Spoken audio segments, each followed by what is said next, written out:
Every community has right of sovereignty. Every community has right to talk about freedom, justice. When Indian state attacked us on our faith, on our, physically, mentally, they tortured us physically and mentally. Everybody wants Khalistan, but they don't openly talk about it. Khalistan word, Indian constitution says you can talk about self-determination.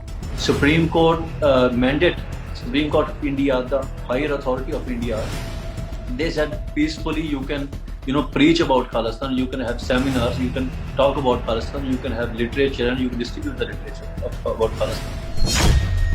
If India claims to be a democracy, if India claims to be a democratic nation, if India claims to be a diverse nation, how they are creating this stigma around Khalistan, and how media is talking about Khalistan in a negative way when it's just a discussion. There is no armed struggle going on.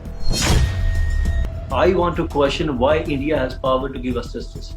Why there is a situation they can create and then they can pretend to be giving us the justice. We want to create a system where this problem doesn't exist. Nobody can commit our genocide, and we don't have to ask for justice again. As a Sikh in diaspora, you can support Palestine's struggle without any guilt or without any understanding of what Palestinians are doing. If you can support Kashmir's struggle, if you can support other struggle, why there is a guilt when it comes to Palestine, the idea of Sikh sovereignty? It shouldn't be there. We should celebrate. We should even, it's a very sacred idea. We should celebrate. We should respect the people who are leading the struggle. There is no peace in Punjab. We are just fixing the problem. So if you don't let us fix the problem and you will blame that we are disturbing the peace, and eventually it will go into the wrong direction. We have to react to the action. If somebody is come for us, we can't just sit and hold and let them kill us or let them commit another genocide against us. Waheguru Ji Ka Khalsa, Waheguru Ji Ki Fateh. Today we are joined by Bhai Amritpal Singh, lead organizer of the organization Waris Panjabde, a group formed by the late deepsidhu. Bhai Amritpal Singh's emergence has not been a new phenomenon for those who have been discussing and engaging with Sikh political issues. Over the past couple of years, Amritpal Singh has published his views on social media and has continuously engaged with Sikh scholars around the world. This month, Bhai Amritpal Singh was formally appointed the head of Waris Panjabde and has begun mobilizing around the issues of Punjab's drug epidemic, sovereignty, and displacement. Today, we are joined by students from across the globe, and we will be having a discussion on the issues facing Punjab and the diaspora. Because of our time constraints, let us jump right into the questions. So, Bhai Amritpal Singh Ji, in the last 2 decades, hundreds of thousands of Punjabis have left Punjab and have migrated to the West. Despite these glaring problems, the hyper-nationalist Indian media say you are leading the youth onto the wrong track. What do you say to them? So first of all, when you ask me why youth leaving from Punjab and going to Western countries, it's not a natural phenomenon. No community leaves like this, and it's a mass, we can say mass migration. It doesn't happen for no reason. So when there is a genocide, it's a post-genocide phenomenon. So when there is a genocide and no justice, no reconciliation, what happened? Youth will not feel safe, and subconsciously they will feel like slaves here. So if if we want to address this issue, it's a very I think it's a big topic. So if we need to address this issue, we have to understand what happened in Punjab before we started. Youth started leaving Punjab, and they don't want to live in Punjab. There is no sense of security. There is no sense of belonging here. So that's what we need to address. After genocide, many communities left their own homelands, and then they went to another country to find peace. But this phenomenon never ends here, because once you are not finding peace in your own home country, homeland, you will not be able to find anything in other countries. So Western world is already very depressed, and we can say there are so many problems. Materialism is on the peak. So what we have to do with youth, we have to make them understand this is our land. We have to fight for rights. We can't leave the battle place, and we can't run away from here. So that's what I think about it. Thank you. मैं I'm going to ask Bhai Harjot Singh, who's a student at the University of California, Berkeley, and a student of Sikh political history and in South Asia, to ask a question to you. Ji, thank you for the opportunity. Bhai Amritpal Singh ji, what are the major roadblocks to the Panth's prosperity today, and what sort of plan can we deliberate upon and employ to remove the obstacles to the Panth's prosperity and the Panth's unity today? See, we have to let this guilt go away, that what we did, the struggle we did in the past and we are doing right now, it's not a taboo subject. Every community has right of sovereignty. Every community has right to talk about freedom, justice, and their rights in basic language. So what happened with us? We when Indian state attacked us on our faith, on our physically, mentally, they tortured us physically and mentally. We developed this guilt inside us. So this guilt is never leaving us. When I talk to young generation, the basic question is, when state commits some violence, they think they are responsible because they are kind of provoking the state. But initially, I think in the last week, there are 2 incidents of Bedouin. Now, 2 incidents of Bedouin is to provoke Sikhs, so they will do something. So who is provoking? It's not Sikhs who are provoking. We are just reacting to things. We are not doing any action. We are just doing the reaction. And that's our right. That's right for any community in the world. If justice system fails, if law of land fails to deliver justice, we have to take things in our hand to protect our faith, our dignity, and our culture.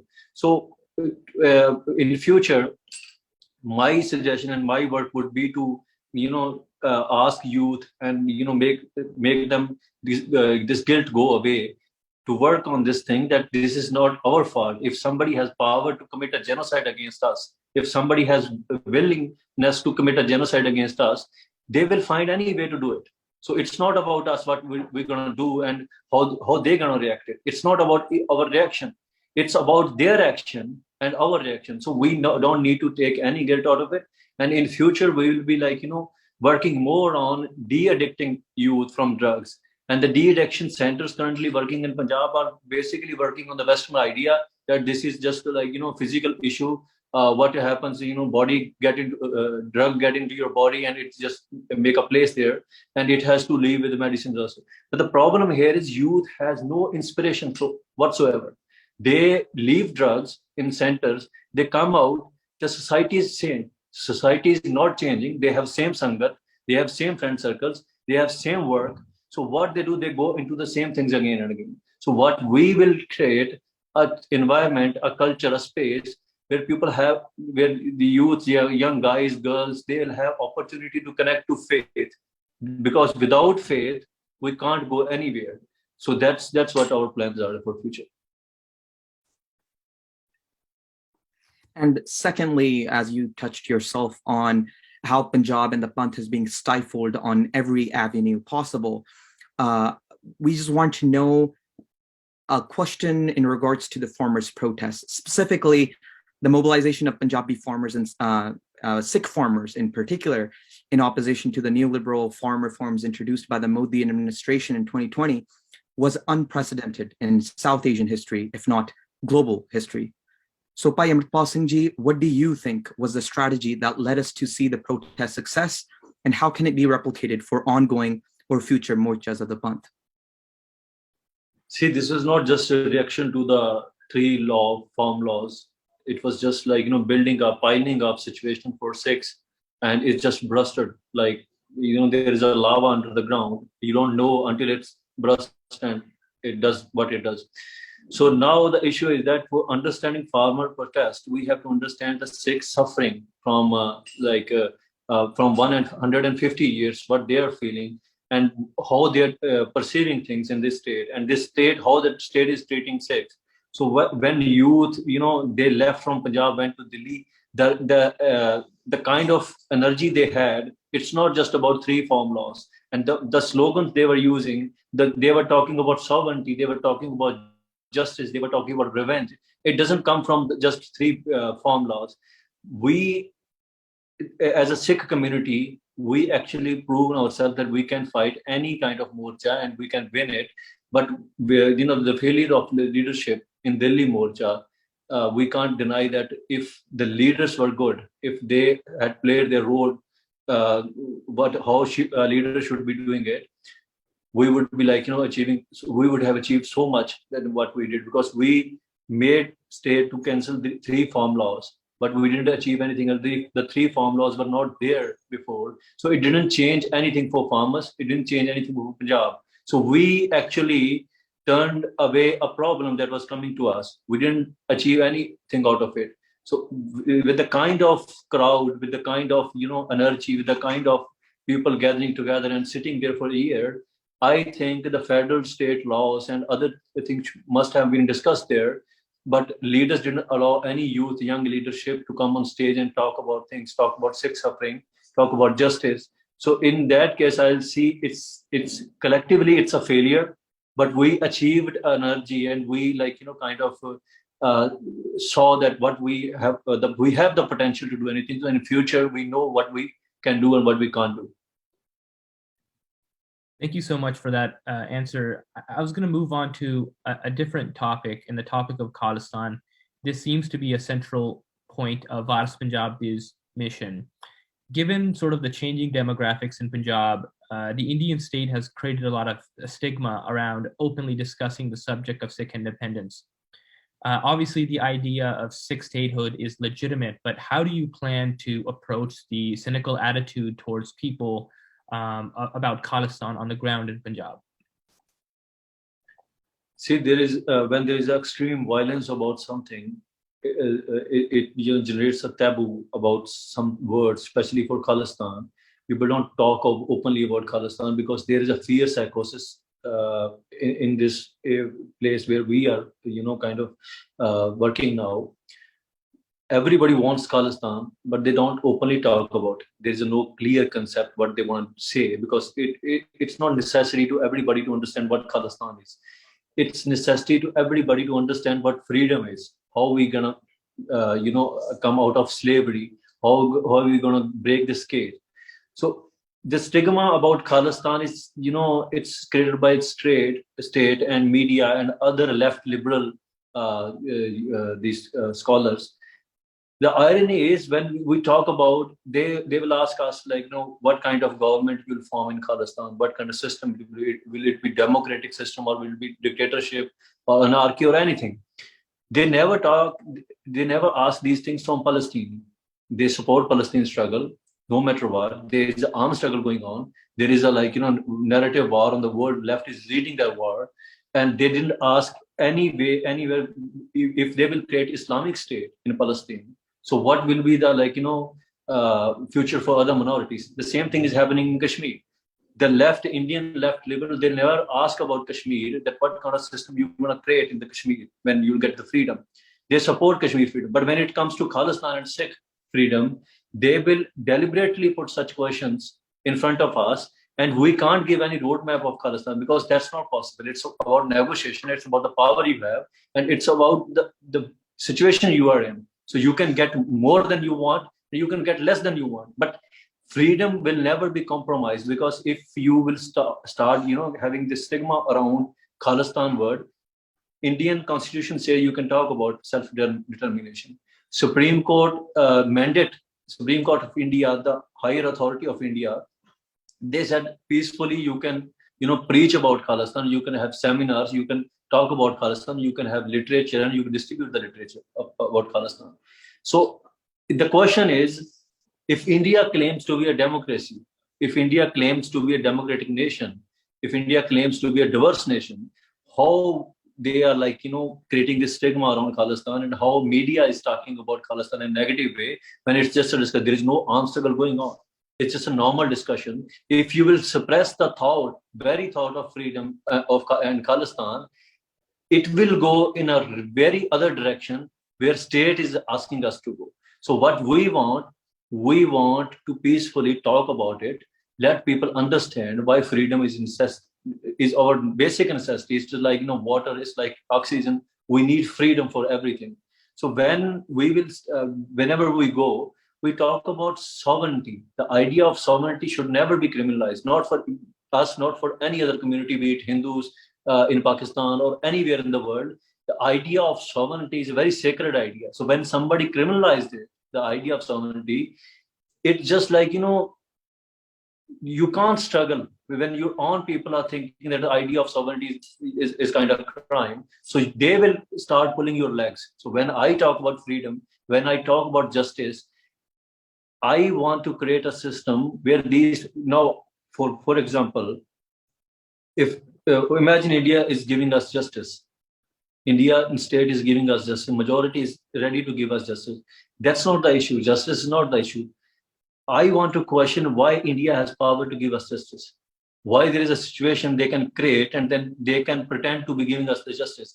We want to create a system where there is this problem doesn't exist. Nobody can commit our genocide, and we don't have to ask for justice again and again. So we want to create a system. So creating a system and creating an inspiration where your people, your faith, your community, your beliefs will be safe forever. The future-proof idea. It's not a crime. It's every community in the world should celebrate it. In Western democracies, when somebody says, "Okay, we want a separate country," do you hear people killing each other? No, they don't. So when the idea of democracy is coming from Europe, they are celebrating it. India should also celebrate it. Otherwise, India should declare that they are not democracy. They are something else. So we will see what we can do about the freedom. Just to follow up on that question, what do you think when you see these headlines from the Indian media, the national English media about the Punjab ch mahol kharab ho raha? You hear that a lot from the regional media as well as national media. How do you react to those headlines when especially when they're so inaccurate, given the current situation in Punjab, the drug epidemic, the migration happening out of Punjab? There seems to be an ignorance around those issues, but they claim that you are turning the youth into a different direction. So how do you react to those sort of headlines? See, the media in India is in a condition where they are not media, they are actually tools of state to create fear among people. They will create fear among Hindu majority that Amritpal is doing something that will endanger Hindus in Punjab. That's exactly opposite to what the ground reality is. They did that in 1984. Our data shows that from 1981 to 1984, there were only like 452 murders in Punjab. Most of them were Sikhs who got killed. In the same period in UP, there was 6 or 7,000 murders. But they sent military to Punjab because media created some sort of narrative that Punjab is very unsafe. If we don't send military there, if we don't kill Sant Gyani Jarnail Singh or arrest him, the Punjab will never be peaceful. So the media has power. We heard about Rwanda radio, how they led to a genocide with a false propaganda.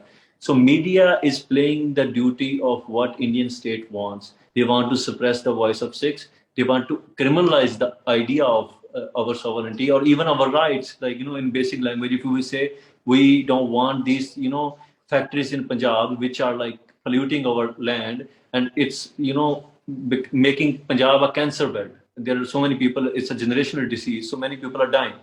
They'll also criminalize that idea that Amritpal doesn't want factories in Punjab. I said we don't want such factories in Punjab. We don't want such industry in Punjab. We want agri-based industry because we are agricultural land. We don't want textile industry here because textile industry are making so much pollution, so much disposed material that and government is not regulating. They're just putting bores in land, holes in land, and dropping waste material, toxic material. It's very close to the nuclear waste, and they're putting everything in the ground. And then this water, toxic water, is coming out of submersible pumps in other homes. So now the situation is there. And when we talk about to shut the factory down, these people are criminalizing that we are, disturbing the peace of Punjab. So there is a two-way. It's a silent genocide going on. It's not like, we are not dying. Our people are dying every day with drugs, with the kind of factories they're running, with toxic water. They have cancers, accidents. They're dying every day in large numbers. But when I said, if we are already dying, then why don't we fight for the rights? Death is like, you can't just like, make it go away and it will not never come again. So I just said this thing and they will say you are ruining the peace, and I don't see any peace. It's like, the graveyard, peace of the graveyard. There is a peace in graveyard, but there's a peace because there is nobody alive. So they want such peace in Punjab that we don't speak for rights, we don't talk about it, and the media will make a false propaganda. But now we have other channels like social media. So it's like, diaspora Sikh should also, on international level, we need to raise our voice that we are not disturbing the peace. There is no peace in Punjab. We are just fixing the problems. So if you don't let us fix the problem and you will blame that we are disturbing the peace, and eventually it will, go into the wrong direction. We have to react to the action. If somebody is come for us, we can't just sit and hold and like, let them kill us or let them commit another genocide against us. Thank you for that. I'm going to turn it over to Simritkar, who has a question. She's a student at California State University, Sacramento. By Amritpal Singh, for our last question, we want to ask you, what is the role of women in the Sangharsh? How can Sikh women be a part of your movement overall? See, I don't see women and men as a separate entity when it comes to Sangharsh, because we need to support each other to do anything. Like if a person is doing a Sangharsh and his family is not supportive, it's very hard for that person to do anything. So for the woman, it's very important that what we, like in Palestine, women come to road and they protest in the favor of community. They and when I talk about Amrit and giving our seats to Guru Sahib, I also say that woman must be religious. If a man is not religious, there is a slight chances that he is ruining his life. But if woman is not religious, the kids, the future of the Panth will not be safe. So when I talk about women, I say it's a 50-50 role. It's not 70-30, it's not 60-40. If we are not struggling together, and if we are fighting with each other, like on the issues of family, I know there are issues, there are like discrimination against women. I am not denying anything. But the problem is we don't have any system. Until we create a system of Sikhi, these things will not go away. These are the symptom of the problem that's called slavery. And when we have a Raj, we already have a system in Sikhi where there is no discrimination. There is no gender, issue. Like, for example, when I gave the example that when they gave name Kaur and Singh, they gave it because women had to choose either father's name or the husband's name after marriage. So Guru Sahib said, no, woman is not an entity to somebody. There is not a property to somebody. So they have a separate name. They will keep it. These kind of freedom will, but now when you see the mental slavery is reached to the point where women deliberately change their surname after marriage. Nobody's asking them to do it. So that's a sign of mental slavery. We need to understand the role of woman is as much, not if not more, but as much as important, the role of men. When I go to the places in Punjab, I see less women in the crowd who are interested in politics. I request to them, the politics is not like, I know it's a dirty game, religion, you don't want to get involved into it. But if you love Sikhi and if you want to create a structure where there will be no discrimination, if you want to show the world that how beautiful our structure is, then we have to create an established system. Otherwise, for women, don't see that man is stopping you or women are stopping you. Just make your space for Panth. You're not doing it for anybody, you're doing it for Guru. So Guru gave everybody the equal right to love him, to celebrate his Sikhi. So that's why for women and men in the Panth, there's an equal space and be equal. And Bhai Amritpal Singh ji, lastly, on concluding this discussion, to the more than 25 million Sikhs sitting in Punjab, South Asia, and abroad in the global diaspora, what is the message of Amritpal Singh, and what does he want to convey? I just want to say, when we talk about freedom, it's not about disturbing the peace. There is no peace in first place to disturb. So we are going through a genocide, and most of the time when communities are going through genocide, they don't understand, they don't even recognize it, because the forms of genocide are very changed. state is not using direct violence. They are using direct violence on very occasionally, but most of the time they have made a system, the policies where your children will not be Sikhs. Like even if you try harder, without a system, without a proper structure, your children will not be able to celebrate Sikhi. Even if you try, if the Sikhs went to West, they are facing the same problem. The Western ideology is taking over, and our third generation is not even a Sikh. They are not talking Punjabi. They don't understand Punjabi. If you don't understand Punjabi, you'll not be able to read Gurmukhi. You're not able to read Gurmukhi. You'll not be able to connect to Guru through Bani. So this is the form of genocide where a generation is so disconnected to another generation that you can't pass on your struggle, you can't pass on your faith to another generation.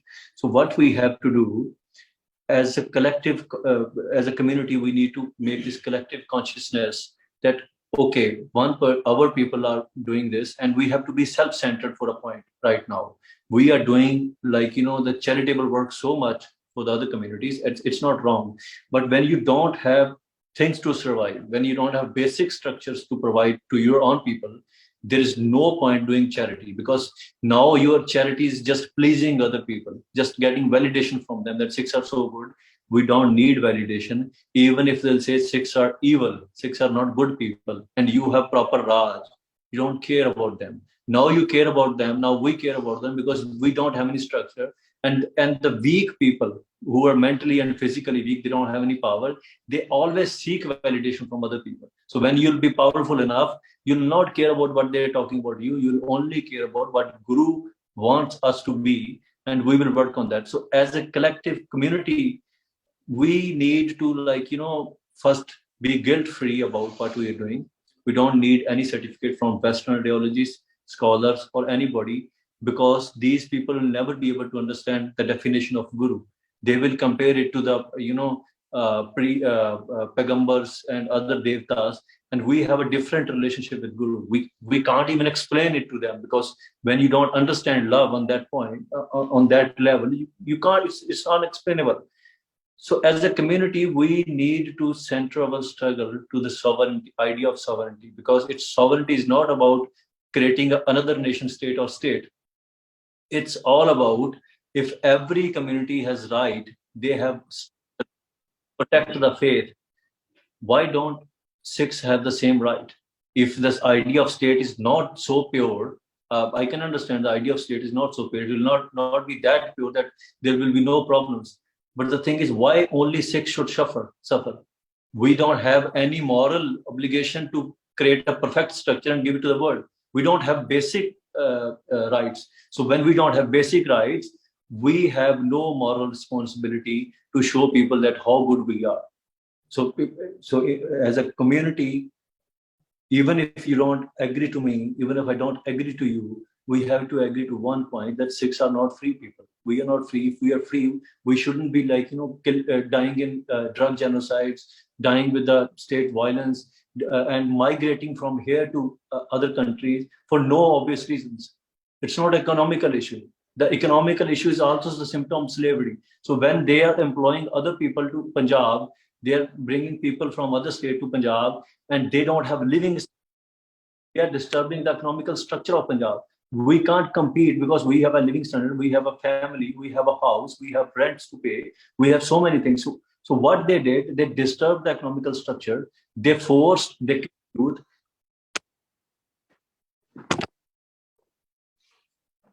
They killed youth in a drug genocide, and they forced them to leave the Punjab. So now they're replacing the Punjabis, the Sikhs, with another communities. So that's a cultural genocide. That's a cultural assimilation with demographic change. So as a community, we need to be together, unite on one idea. That the idea is Sikhs must be free. No community has to bear such violence. And there is no justification. I don't see any point when you can, as a Sikh in diaspora, you can support Palestine struggle without any guilt or without any understanding of what Palestinians are doing. If you can support Kashmir struggle, if you can support other struggle, if you can support BLM, Black Lives Matter, if you can support any movement that's driven by left, why there is a guilt when it comes to Khalistan, the idea of Sikh sovereignty. It shouldn't be there. We should celebrate. We should even, it's a very sacred idea. We should celebrate and we should respect the people who are leading the struggle. And we shouldn't pulling their legs. Thank you so much to Bhai Amritpal Singh. We wish you the success of your organization. We wish the safety of you and your organization. So thank you all for joining us. Vaheguru Ji Ka Khalsa, Vaheguru Ji Ki Fateh.